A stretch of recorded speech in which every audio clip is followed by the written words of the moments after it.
So here it is, the final question of the Leading Cert Higher Level Applied Maths paper. This is question 10. It involves first order difference equations and circular motion at the end. So we're told that a person who studies insects is studying insects, obviously, and we have that it grows by a factor of 1.2 each month. And U naught is 175.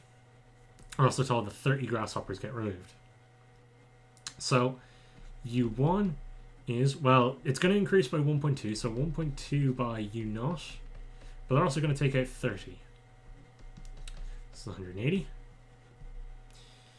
Then U2 is 1.2 by that 180, but they're also going to take out another 30, which is 186. So the answer is pre-written down here. Now we're told to write a difference equation. Now we can look from here that UN, or UN plus 1, is 1.2 times UN minus 30, because we're putting in the last UN here. So that's our difference equation. Now we're told to solve the difference equation. So for first order difference equations, you have to test small values of n. So let's try n is equal to 0. So we get u1 is 1.2 u0 minus 30. Now we're going to let n equal 1. We have u2 is 1.2 u1 minus 30. Now we're going to put u1 in. So you have 1.2 times 1.2 u0 minus 30 minus 30. Which I can write as 1.2 squared u0 minus 1.2 times 30 minus 30. Now we're going to let n equal 2. Might have to get more room here, because first order ones tend to be quite long. So u3 is 1.2 u2 minus 30. Again, put u2 in here. 1.2 times 1.2 squared u0 minus 1.2 by 30 minus 30 minus 30. So this is 1.2 cubed u0 minus 1.2 squared times 30 minus 1.2 times 30 minus 30. Which I'm actually going to write as 1.2 cubed u0 minus 30 times, I'll write it in reverse order, so 1 plus 1.2 squared plus 1.2 cubed plus da. So now we're going to write down our general case, just looking at this form. So the general case is that un is 1.2 to the power of n u0 minus 30 times. This is a geometric sequence, a geometric series, where we have a is 1 and r is 1.2.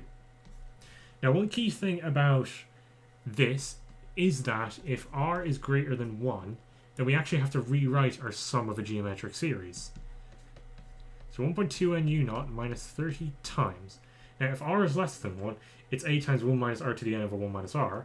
However, because we have a value that's over 1, this is actually a times r to the n minus 1 over r minus 1.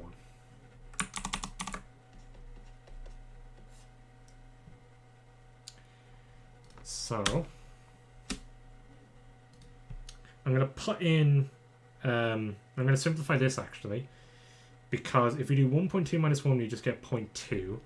So this is 1.2 to the n u0 minus, now we're going to have 30 times this, so we're going to even factor it out, so 150 times 1.2 to the n minus 1.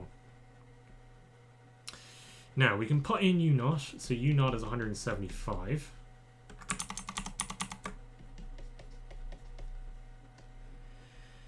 So this is 1.2 to the n times 175 minus 150 times 1.2 to the n minus 1. So these two are common. So un is 25 times 1.2 to the power of n. That should be 150.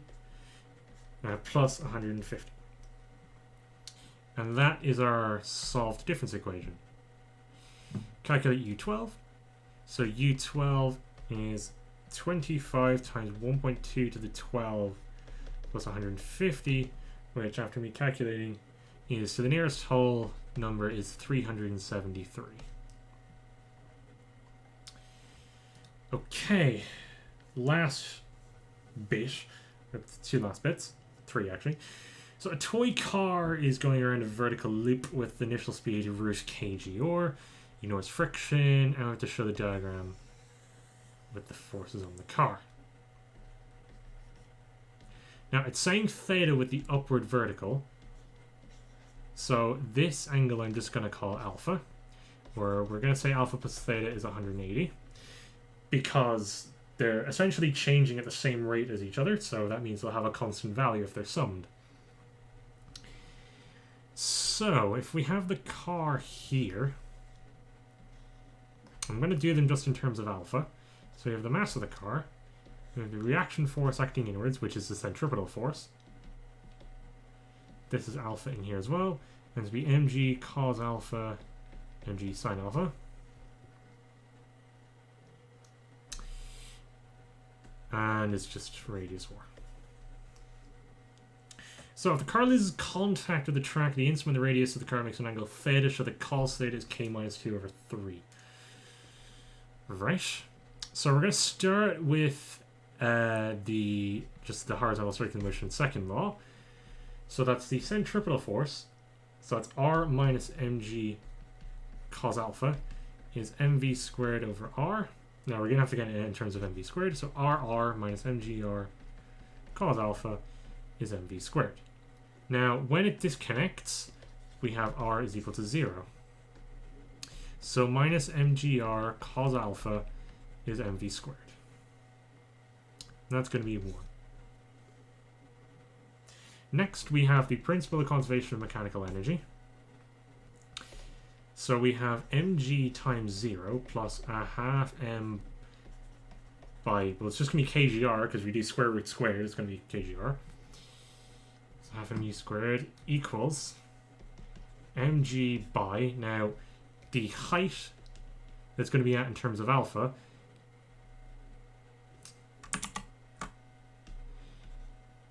is going to be r minus r cos alpha. Just doing it from here. So r minus r cos alpha plus a half mv squared. Now if I just multiply through by 2, we get mg, or m kgr equals mgr minus mgr cos alpha plus mv squared. If we put mv squared into here, this is mkgr equals mgr minus mgr cos alpha minus mgr cos alpha. So now we can cancel the m's, or actually cancel mg because there's mg in all of them. There's also an r in all of them, so we can actually cancel all these. And so we get that k is, that's 0, that's cos alpha minus cos alpha. Ah, no, there's the problem. Aha! I see my problem. This should actually be 2. So 2mg. And it's 2mgr.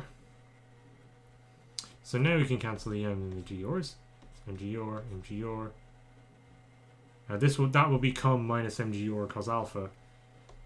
So I'll just write that this is now minus cos alpha. So k is 2 minus 2 cos alpha minus cos alpha. So k is 2 minus 3 cos alpha. Now if we do cos alpha is 2 minus k over 3. However, because the sum of them is 180, cos alpha is actually minus cos theta for all values of alpha and theta. So minus cos theta is still 2 minus k over 3, but multiplying through by minus 1, we arrive at cos theta is k minus 2 over 3. So I'll just write that, that's QED. Now, calculate the minimum value of k such that the car successfully completes the loop without losing contact with the track. Okay, so that'd be the max value of cos theta is 1. So that's when theta is 0. So 1 is just k minus 2 over 3, which means that k is 5. So when u is root 5gr, it completes the loop.